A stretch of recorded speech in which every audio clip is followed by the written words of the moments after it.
Possible بھی نہیں ہے کہ بچی اکیلے ٹریول کر کے گئی ہے. اس سب چیزوں کی انویسٹیگیشن ہونی چاہیے.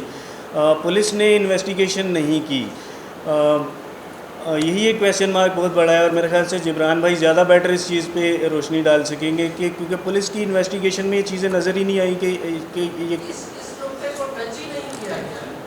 اس نقطے کو ٹچ تب کیا جاتا اگر اس حوالے سے پولیس انٹرسٹڈ ہوتی. آئی او صاحب سوال کرتے. آئی او صاحب نے نہ گاڑی کی میک پتہ کی, نہ گاڑی کا نمبر پتہ کیا. کہتے ہیں جی ایک بچی اکیلے سفر کر کے گئی ہے, یقینی طور پہ وہ 18-20 گھنٹے کا سفر ہے. اس دوران ڈرائیور اور بچی کے بیچ میں بات بھی ہو رہی ہوگی, شاید وہ کوئی نام لے کے پکار رہی ہوگی, کوئی تعارف ہوا ہوگا, کوئی نام بھی سامنے نہیں آیا ہے. لاہور میں تو سیف سٹی کے بہت سارے کیمرے لگے ہوئے ہیں. وہ گاڑی کس وقت انٹر ہوئی تھی لاہور کے اندر, جو کہ پرائیویٹ ٹیکسی بتائی جا رہی ہے نا, جس کے اندر جو ابھی تک بات بیان دیا گیا, کوئی بس تو بتائی نہیں جا رہی, تو وہ کس وقت انٹر ہوئی, کس میک کی گاڑی تھی, کیا آپ نے وہ گاڑی آئیڈینٹیفائی کی کسی کیمرے سے ٹول کے اوپر یا کہیں اور. یہ بہت سارے سوال ہیں. دیکھیے اگر کہیں نہ کہیں چونکہ اس کیس کے اندر کچھ سینئر افسرز کی سکی ہوئی تھی, ان کے تبادلے ہو گئے تھے, وہ سسپینڈ ہو گئے تھے, اور اس لیے اگر پولیس کے کچھ افسروں نے یہ ویو لے لیا تھا کہ اگر اب ہم کاظمی صاحب کو جھوٹا ثابت کر دیں تو ہم سرخرو ہو جائیں گے, ہمارے جو سینئرز سسپینڈ ہوئے یا ان کے خلاف ڈسپلنری ایکشن کا کہا گیا وہ سب کارروائی بے فضول نظر آئے گی. تو اگر اس نیت سے آپ کیس کو انویسٹیگیٹ کر رہے ہیں تو ہم کیا کر سکتے ہیں. یا اگر آپ کا یہ پرسنل ویو ہے, ذاتی ویو ہے کہ جی کم عمر بچی بھی اگر ہاں کر دے تو شادی ہو جاتی ہے, تو پھر آپ پولیس کی وردی پہن کے کیا کر رہے ہیں. آپ پھر اپنے گھر گھرستی سنبھالیے. آپ کو یہ کام نہیں کرنے چاہیے, چونکہ ہم تو وزارت پاکستان پینل کوڈ کے تحت چلیں گے نا, جو اسپیشل لاز بنے ہوئے ہیں چائلڈ پروٹیکشن کے لیے. یہ سارے پہلو پولیس نے انویسٹیگیٹ نہیں کیے گئے.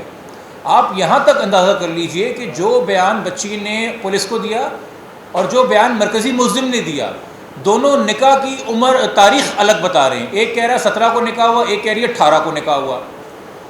ملزم کہہ رہا ہے کہ جی نکاح کرنے کے لیے ہم نے فی المختاری کا ایک سرٹیفکیٹ حاصل کیا عدالت سے, پولیس آج تک وہ فی المختاری کا سرٹیفکیٹ حاصل نہیں کر سکی, جس کی بیس کے اوپر وہ کہہ رہے ہیں جی ہم نے نکاح کر کے دیا تھا. تو اس کیس کو تو ایک طریقے سے آپ دیکھیے کہ دبانے کے لیے اور ختم کرنے کے لیے تفتیش کی جا رہی تھی, سلجھانے کے لیے تفتیش نہیں کی جا رہی تھی. اور یہ خدشات ہم نے ان رائٹنگ مستقل بارہا عدالت کے ذریعے اور سینئر پولیس آفیسرز کے ذریعے رکھے ہیں کمپیٹنٹ اتھارٹیز کے سامنے, کس کو کنسیڈر کریں.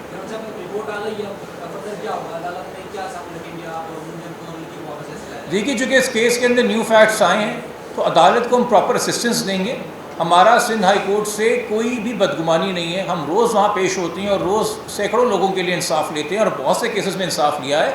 مگر دیکھیے ججز کے سامنے فریق موجود ہوتے ہیں, اور ججز کا کام نہیں ہے کہ کسی کی شکل دیکھ کے یا رنگ اور صورت دیکھ کے گمان کر لے کون سچا ہے کون جھوٹا ہے. عدالت کو پراپر اسسٹنس ریکوائرڈ ہوتی ہے. میرا ماننا یہ ہے کہ اگر ہم ججز کو پراپر اسسٹنس دیں, یعنی کہ جو actual facts of the case ہیں وہ سامنے رکھیں اور طریقے سے ان کو معاونت دیں, تو ججز ہمارے بالکل قابل ہیں. وہ پورے سندھ کی قسمت کے فیصلے کر رہے ہیں, وہ یقینی طور پہ اس میں حق انصاف کریں گے. ہمیں وہاں سے بھی ایک پازیٹیو امید ہے.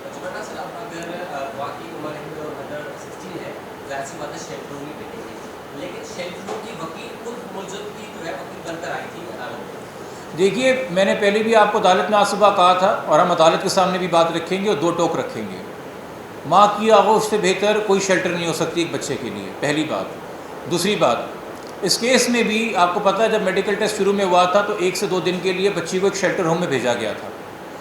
اس شیلٹر ہوم کی جو وکیل ہیں, یہ میں نہیں کہہ رہا, انہوں نے خود عدالت میں آ کے اس کیس میں تعارف کرایا کہ جی میں اس شیلٹر ہوم کی وکیل ہوں. تو جج صاحب نے کہا اس کیس میں آپ کیا کر رہی ہیں, ابھی تو بچی شیلٹر ہوم میں نہیں ہے.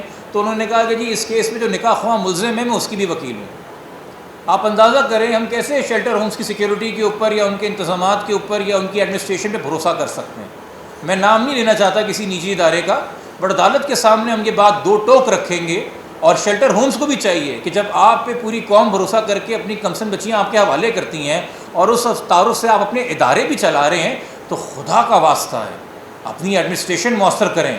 آپ کی جو وکلاء ہیں وہ چائلڈ میرجز کیس میں جو مرکزی ملزم ہیں ان کی بھی وکیل بنی ہوئی ہے. ہم کیسے ریلائی کر سکتے ہیں کہ آپ کے ادارے میں کس کو کیا ایکسیس اور کتنی ایکسیس ہے. تو پوری کریڈیبلٹی شیٹر کرنے والی بات ہے, اور یہ ہمارے سامنے بات آنے سے پہلے آپ کو خود انکوائر اور انسپیکٹ کرنی چاہیے تھی.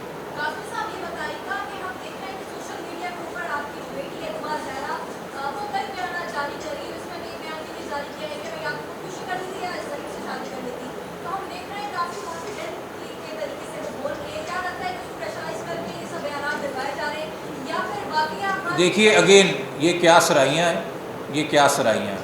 میں نے آپ سے شروع میں بولا پریس کانفرنس کے، اس ملک میں معاشرے کا اور انویسٹیگیشن کا ملبہ کم سن بچوں پہ مت ڈالیے. ایک بچی ہے، جب ثابت ہو گئی ہے کہ وہ کم عمر ہے، قانون کے نظر میں اس ایسی عمر کی ہے جس وقت وہ خود فیصلے نہیں کر سکتی اپنے رضامندی کے، تو یہ بات غیر ضروری ہے کہ وہ کس لہجے میں بیان دے رہی ہے. یہ پہلا کیس بہت سارے لوگوں کے لیے جو اس وقت میڈیا میں کچھ یہاں پہ دوست موجود ہیں ان کے لیے شاید چائلڈ میرج کا پہلا کیس کور کر رہے ہوں.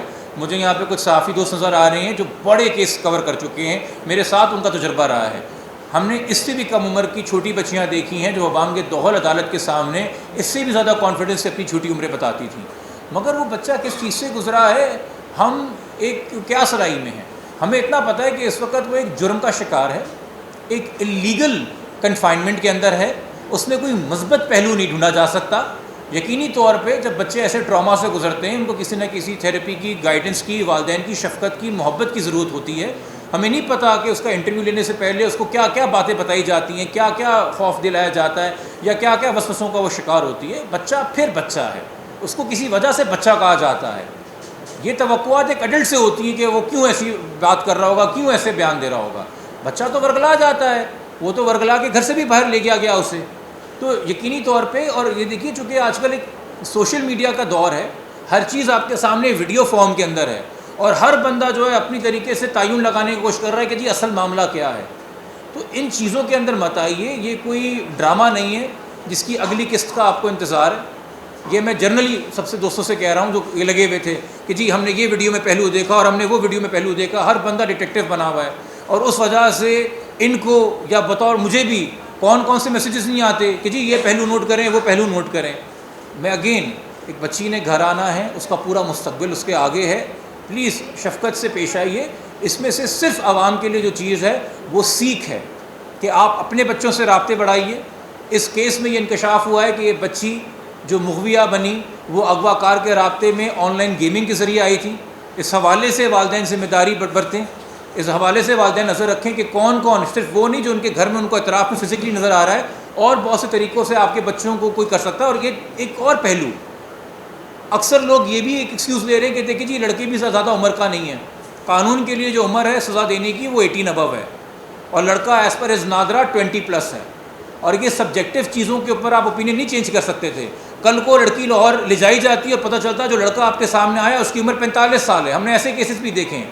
تو کیا آپ کا رویہ چینج ہو جاتا چونکہ عمر کا فرق زیادہ تھا؟ تو بے فضول و بے تکی سی بات ہے. جرم ہے تو جرم ہے، اس میں ہمیں جواز بھی تلاش کرنے چاہیے اپنی پسند ناپسند کے مطابق. ٹھیک ہے، شکریہ. یہ میڈیکل جو اچیومنٹ ہے آج، اس کے بعد آپ کتنا امید ہے کہ جواز زہرا کا کیس جو ہے قاضی صاحب کی طرف میں کریں؟ جتنا آپ پاکستان کی عدالتوں سے پر امید ہیں مجھ سے زیادہ نہیں ہو سکتا. آپ بھی پاکستان کے شہری ہیں، میں بھی پاکستان کا شہری ہوں. وائس آف نیشن کی ویڈیوز دیکھنے کے لیے ہمارا چینل سبسکرائب کیجیے اور بیل کے آئیکن پر کلک کیجیے تاکہ آپ ہماری تمام آنے والی ویڈیوز سے باخبر رہ سکیں.